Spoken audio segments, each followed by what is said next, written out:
नमस्ते, hello everyone. आज तपाईहरुलाई मैले यो सिमल तरुलको नयाँ रेसिपी लिएर आएको छु। सिमल तरुल 1.5 केजी लिए हैन। त्यसमा मैले नुनहरु यसरी पानी लगाएर त्यसलाई बोइल गर्नु छोड्दिए है। सिटी चाहिँ लगाइन, त्यसलाई मैले भाँडामै बोइल गरे। अनि मैले चिकन पनि ल्याक्छु। चिकन चाहिँ श्रेड गर्नुपर्छ र चिकनमा मैले निम्बु लगाएर एउटा निम्बु लगाए अनि नुन लगाएर त्यसलाई पनि बोइल गर्नुको लागि छोड्दिन्छु। अब यसलाई म यसरी निम्बु लगाएको छु। अब यसलाई बोइल गर्नुपर्छ।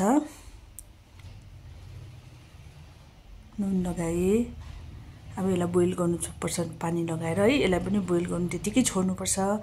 अन्त त्यहाँदेखि अब यो रेडी भइसक्यो। मैले निकै पकाए यसलाई हैन। पकाएर त्यहाँदेखि अब यसलाई यस्तो पकाएर त्यो बीचको हुन्छ भाग त्यो चाहिँ निकाल्नुपर्छ।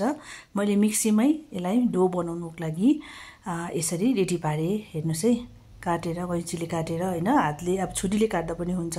र यो मिक्सीमा पिसेर रेडी भइसकेको छ। यो एकदमै मिठो हुन्छ पकाएर खाँदा। अब यो चाहिँ अर्ग्यानिक हो, एकदमै फुल्ली अर्ग्यानिक भन्दा पनि हुन्छ है। हेर्नुस् त यी हाम्रो यता पाउने।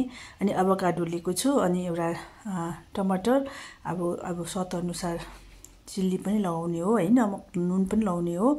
अनि यसरी यो चाहिँ मैले चिकन श्रेड गरे। अन्त गरेर चाहिँ अब यो नुन रेडी छ। नुन लगाए यसमा। अब यो चाहिँ यसमा लाउने सस बनाएको यी रेडी भयो। अब नुन, चिल्ली र लसुन लगाएर अदुवा लाउँदा पनि हुन्छ हैन। अब तपाईहरुलाई अरु के मन पर्छ त्यो लाउनुस्। मैले चाहिँ सिम्पल पकाएर बनाएको छु। अनि मैले यसमा यसको धुलो पनि लगाए, के रे मरिचको। अनि यो चाहिँ अब अचारको लागि मैले रेडी पार्दैछु अभोकाडोमा।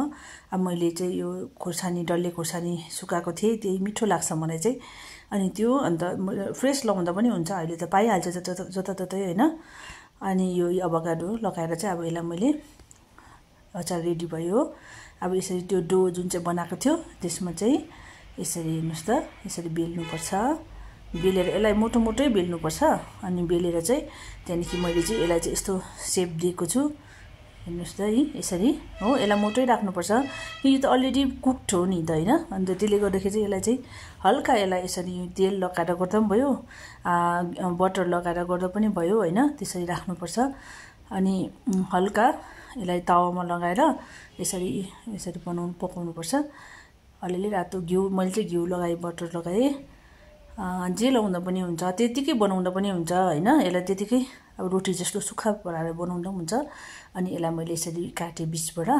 अनि यो जुन चाहिँ अघि चिकनको रेडी पारेको थिएँ सबै लगाएर र अब यसमा म यसरी हाल्दैछु है। यसरी हालेपछि चाहिँ त्यहाँदेखि यसमा अब यो रेडी भइसक्यो। यसरी हेर्नुस्। अब तपाईले भेजहरुमा बनाउँदा पनि हुन्छ है। आलुहरु हालेर अन्त भेजिटेबल्सहरु सबै मिक्स गरेर यसरी ग्रेट गरेर हाल्दा पनि हुन्छ है, मिठो हुन्छ। मैले चाहिँ आज चिकनमा हालेर बनाए।